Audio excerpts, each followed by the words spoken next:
Welcome to Windsor Castle Park. This is the original home of the Arthur Smith family. Arthur Smith I arrived in Virginia in 1622 and resided in Kecoughtan, what is now Hampton, until 1637, when he received a patent for about 1,400 acres on this side of the James River. He received this patent for bringing over 29 new colonists to the early Virginia colony. The original house would have a very steep roof as well as a chimney on either side. Some of the archaeological excavations that have gone on, we found evidence of the 17th century residence. We have a spoon handle that is from a spoon around the 1630s. Now Arthur Smith IV married and moved to Pagan Castle in Surrey County, and his nephew Thomas Smith lived here in the house. He left it to his son, Arthur Smith V, who eventually sold it to the Jordan family in 1838. When that family moved in, they added on to the house. Mr. Jordan had married Anne Marshall Boykin, and they had 19 to 23 children, depending on which sources you see. Archaeologists find now in the area a lot of window glass when they were doing some renovations here, as well as some other things. Underneath where the addition would be, we find a set of stirrups, as well as pottery pieces. A lot of different pottery that was probably thrown away when the Jordans moved in that belonged to the Smith family. The Windsor Castle house in the 17th and 18th century would have had a typical kitchen garden. In the 20th century, the Betts family had their kitchen garden right here, and most likely this is where the kitchen garden would have been in the earlier time periods. In the kitchen garden also would have been some unique tools like a bell jar. This is a piece of a bell jar from the 18th century. A bell jar was a jar that they would place over plants to prevent plants like artichokes from freezing in the early part of the spring. Next to me would be something that was used in the 19th and 20th century. This is referred to as a hog pot. This gigantic pot and kettle would have been filled with water with a fire built under it. And it was used to scald hogs to be able to remove the hair, and then to cook down lard and other hog-related products with that. It is so huge that it's been sitting here for probably over 100 years, and no reference to move it anytime soon. When the English arrived here in 1607, they discovered that pigs were the perfect colonist for eastern Virginia. Pigs traveled well on ships. They eat about anything. They're omnivores, and they can take care of themselves. So they will allow pigs to roam in islands like Hog Island in Surrey County. They could reproduce quickly, they found their own food, and they grew tusk. So pigs became a main part of the diet of early colonists here in Virginia. We find documentation of them selling lard and hams to England and exporting those as early as the 1680s and beyond. Now, the pigs that came with the English were traditional and English breed, Berkshire.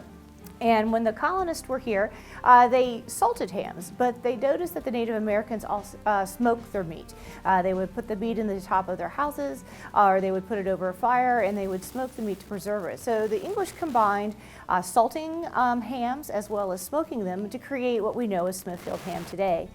They built smokehouses such as this one to smoke their product. This smokehouse is very large on the Windsor Castle property. There's one theory that maybe 200 plus hams could be hung in this smokehouse at one time. That's about 100 hogs. The hams would sit up in the smokehouse through the spring and into the summer.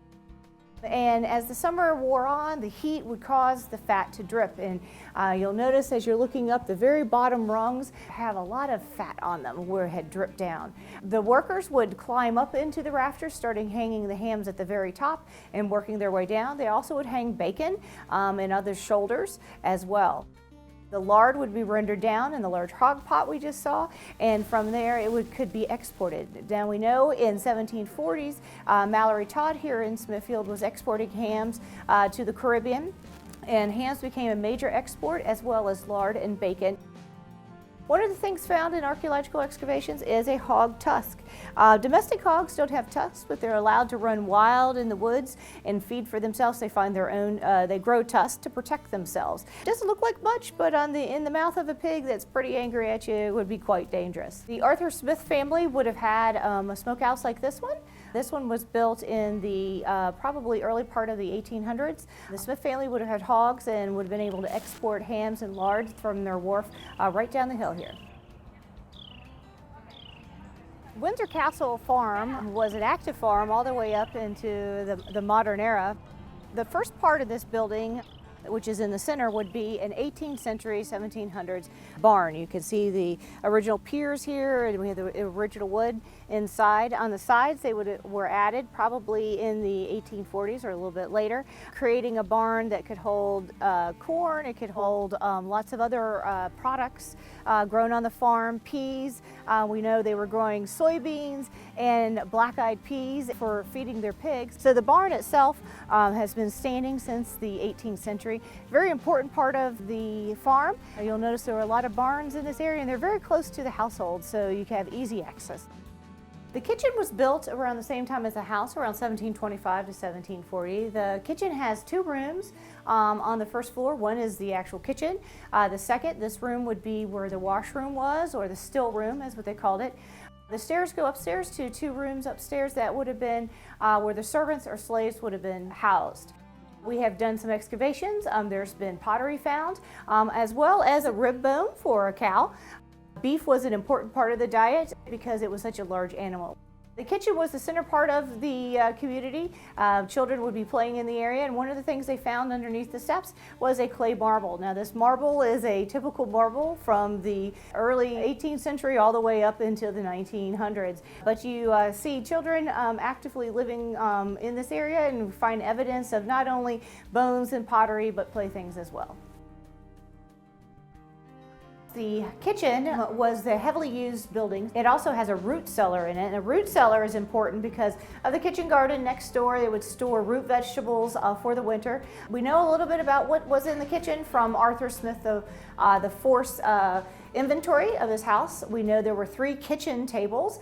We also know there were 35 candle molds in the kitchen. They also had chocolate pots, coffee pots. In the inventory was also sugar, hams, and a number of other kitchen items.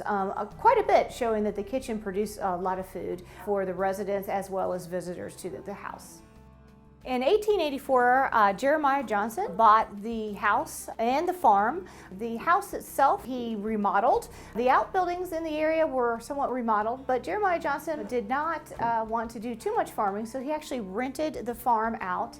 And in 1916, he had a lease for the farm, and the farm manager would actually use this building as his office. This building is very unique as it's been restored. Much of the building dates back to the late 1700s. We don't know if this was a storage building, a building used by someone managing the slaves here on the farm, or just as an office space outside of the house. The unique architecture goes all the way up to the modern era, where the chimney had been updated to have a hole here for a stove. The 20th century barns here at Windsor Castle Park, the first barns were peanut barns. The Johnsons and before them the Jordans would grow peanuts. They also would have mules to pull the plow and to work on the farm. So this little small barn here is what was referred to as a mule barn. Mules weren't very tall. They're pretty easy to maintain. It's got a great little hopper here that you could put his food in. So the barns were a very important part of the farm. Behind the mule barn would be also a corn crib. A corn crib, again, a valuable part of the farm for feed for the animals. When Arthur Smith first passed away, his will stated that he wanted to be buried next to his loving wife. We don't quite know where that initial grave is on the property, but we do know this area was a cemetery. The cemetery has 2 graves in it currently, one dating to 1870 and one dating to 1921. This area was kind of marked out of the fields. It has trees growing in it. So in 2018, some ground penetrating radar was used and found what could be possibility of more burial sites in this area. The tradition in early Virginia was to be buried on your plantation or your homestead, and so we imagine this is probably the Smith family burial ground.